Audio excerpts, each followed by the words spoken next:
tiba-tiba meninggal nih, nauzubillah min zalik ya, ternyata sedang melakukan hal yang tidak baik. Apakah itu termasuk dalam azab? Dan Ustadz Syam, emang ada ya kematian yang disebabkan oleh azab? Waduh. Penasaran aku jadinya, ada gak sih? Baik, Penjelasannya Ustadz. Kami guruku Habib Nabil Ustadz Maulana Sony serta guru-guru kami yang dimuliakan Allah Subhanahu wa taala.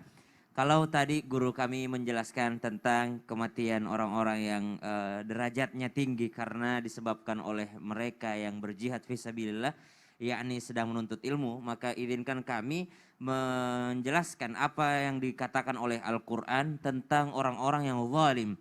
Ba'da naqul a'udzu billahi minasyaitonir rajim. Walau tara idh adh-dhalimuna fi ghamaratil maut wal malaikatu basitu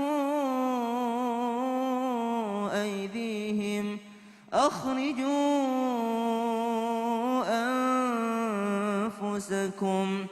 Maka dalam surah Al-An'am dijelaskan walau tara idz zalimun, dan alangkah dahsyatnya engkau melihat orang-orang yang zalim. Walau tara idz zalimuna fi ghamaratil maut, di antara sakaratul maut mereka para orang-orang zalim ini, wal malaikatu basitu aydihim, para malaikat datang memukul wajah mereka, memukul mereka, lalu dikatakan kepada mereka, akhriju anfusakum, keluarlah sekarang, keluarkan nyawamu sekarang. Karena pasti namanya orang mau meninggal itu ogah gitu ya. Tapi kalau orang melihat surga dia pengen cepat-cepat. Tapi kalau orang melihat neraka mereka tidak ingin mati. Mereka ingin hidup di dunia memperbaiki dirinya. Sambil berdoa, ya Allah kasih saya 1 detik lagi bertaubat. Kasih saya 1 menit lagi ya Allah bersedekah. Kasih saya sesaat lagi ya Allah. Akhirkan sedikit ya Allah biar saya bisa beramal saleh. Fa asaddaqa wa akum minas salihin. Namun ternyata dipaksa oleh para malaikat. Wal malaikatu basitu aydihim. Bayangin kalau malakul maut yang mukul kita ya. Malakul maut itu kakinya 70.000, sayapnya 40.000. Oh Allah. Dari di antara leher dan kakinya itu terdapat banyak sekali bulu-bulunya. Dan setiap bulunya ada wajahnya. Saking seremnya itu.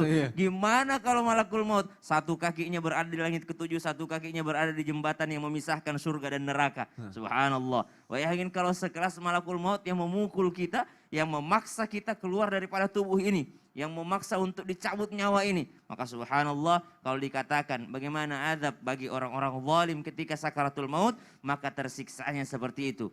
Bukan hanya itu, ketika keluar nyawanya lalu dikatakan rasain, rasain. Inilah yang dahulu engkau ragu terhadapnya. Kematian itu ada dan kehidupan setelah kematian itu benar-benar ada. Walau tara idh yatawaffal ladzina kafarul malaika yadribuna wujuhahum wa adbarahum. Bahkan di ayat lain di surah Al-Anfal disebutkan dipukulnya dari depan, dipukul juga dari belakang. Dari depan gak mau keluar nyawanya, dari belakang juga. Atau bahkan bersamaan dipukulnya biar bisa keluarnya nyawanya. Maka na'udzubillahi min dzalik.